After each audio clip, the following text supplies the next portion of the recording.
Yeah, no, I think we're just focusing on our next opponent, which is important.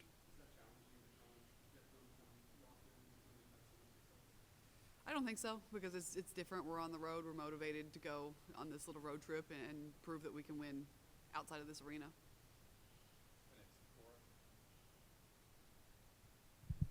It's kind of what I was going to ask you. Just like first true road game of the season, what are you wanting to see out of the team tomorrow, especially against a team that forced overtime here last year? Yeah, I think we need to go, and it needs to look like our practice. We need to push pace. We said it. I think I said it in this media. If not, I said it to the team yesterday. I'm a little bit worried about us going and trying to launch 60 more threes on the road. We need to be able to get to the rim. We need to go in transition. All of those things are important, so we're focusing on that in practice. Hey, Coach, what's it like breaking down film from a game like the other day? Obviously, if there's a loss or if it's a hard-fought, close game, it might be different than when you break down a game that was kind of lopsided like that, but all the good that was done. What's it like breaking down that game? Yeah, we just watched the bad. So we just watched the missed box outs, and I think that's the way of the world right now. Or they can watch the good on the internet. Right, their highlights are all over the place. Everyone else is telling them they're great. It's my job to make sure that they're back down to earth. So we're just watching the things we need to fix, and then we're moving it on. Dee Hageman's scheduled to make her Memphis debut tomorrow. What's the challenge of scouting for a team who hasn't had their arguably best player the whole season? And is it helpful at all to have Ruby Whitehorn, who played with her in high school and is very familiar with her game? Yeah, a little bit. It's tough. I wish that we had played a couple days sooner. She's going to be really good for their press offense. She's really good with the ball. She makes everyone better. And so it's just going to be a different look. We need to be prepared just for a different team. And that sometimes is hard to translate to them, that the team is going to be ready for you. They're going to be ready to win, and they have new players, and they have something to prove now. Do you have any injury updates on Kanaya and Jewel? They're expected to return today to practice, so we'll see how they do. You repeatedly talk about missed box outs. How much better has this team gotten at boxing out from where you were in the preseason, and what do they have to do to get to the level that you expect as a boxing out team? Yeah, I don't know that we've gotten any better, and that's why I keep talking about it. And it's our opponents. We're bigger than our opponents, so we don't have to box out. We can just out jump them. And there's going to be a day and a time where we are not, and it's really going to hurt us. And it may be one of those things where we just have to learn that lesson until they realize how important it is. I know you just talked about boxing out, but is there anything else that you really feel like this team needs to learn in the next 4 games before you get to conference play? Like, is there anything else on your list that you're watching for in these games that you want to see marked improvement in? Yeah, our turnovers need to come down. I think a lot of our turnovers the last few games have been self-imposed. We've turned ourselves over. And so just making sure that we're taking care of the ball, we're not doing too much, and still think we could share the ball a little bit more on offense. Similar to Brent's question about half-court defense, is that something you feel like they've kind of realized that needs to improve after you've harped on it? Yeah, I do. I think that they take a little pride on it. We're never going to back off of that. They're always going to be held accountable for not being in the right position, not playing as a team, and so I think they know that now.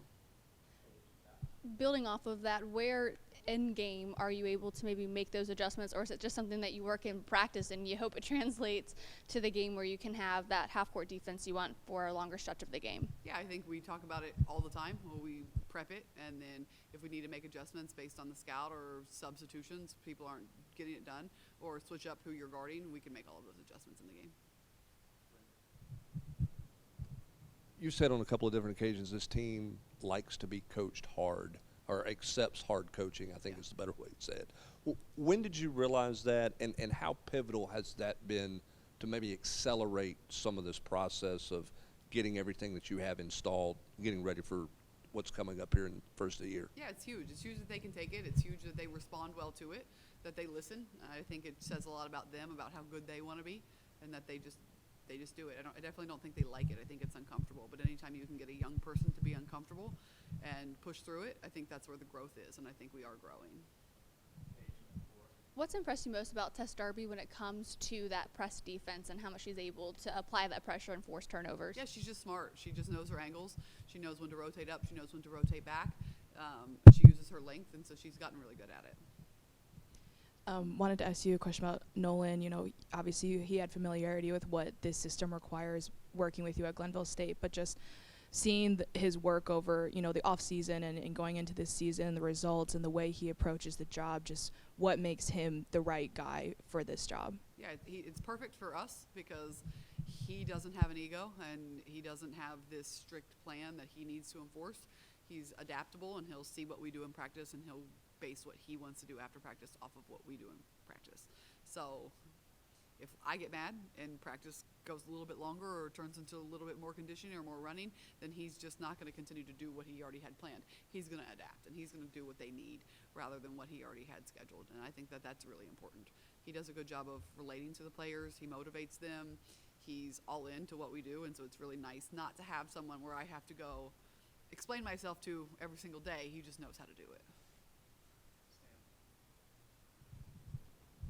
Going back to that tough coaching, what was that process like to get the team comfortable with that uncomfortable? Yeah, I think it took some time. I think we established it over the summer. They were really uncomfortable over the summer, but they did it. They're close. They did it together. And I think at the end of every week during the preseason, they were really proud of what they did. And they were really proud of what they accomplished, and they accomplished it together. Where will you need Z Spearman to impact the game on defense ahead of Memphis? Is it going to be somewhere down in the post, or how impactful do you need her to be? Yeah, I think we need her every single game. We'd like to keep her out of foul trouble. That helps. But she can impact the game from anywhere. She can impact it from driving, shooting, and at the rim, which is huge. I think we could get a little more out of her on rebounds, of just going to get offensive rebounds, getting us extra possessions, and making sure we're boxing out. But, I mean, she's going to be big for us guarding, too, at the rim. What do you look for in a road trip like this off the court? What are you taking notes of to see kind of the maturity of your team and how they handle that? How much do you spend kind of observing body language and all those types of things when you're going to this type of week that you've got coming up? Yeah, it's big. It's a hard week. We have quick turnaround with 3 good opponents. So making sure that they're taking care of their bodies, they're eating what they need to eat, they're not acting like little kids, hanging out all night. They're getting rest. They're waking up for breakfast. They're taking notes on their scout. They're watching film. They're watching the previous game, even when we may not have time to watch it as a team, that they're watching it on their phones from one trip to the other. All of those things, to me, identify a really strong team. How did you see Samara respond in practice after that record-breaking performance, and how important is it for somebody like that after that performance to stay focused on what's coming up next? Yeah, I went up to her and I said, do you have a big head, or do I need to be on you all day to stay in practice? And she just kind of laughed, and she actually had a great practice yesterday.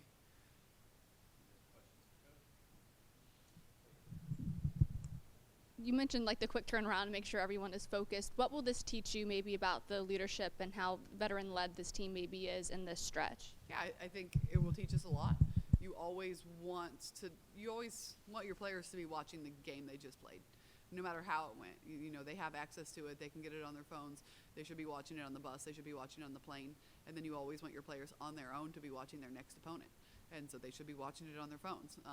They don't have school, so it's not that they have homework. So they should really be paying attention to either improving the last game or making sure they're prepared for the next game. How in-depth they pay attention to their scouts. Do they have their scouts? Do they know their personnel? All of those things, as opposed to just hanging out and not doing anything and watching Netflix.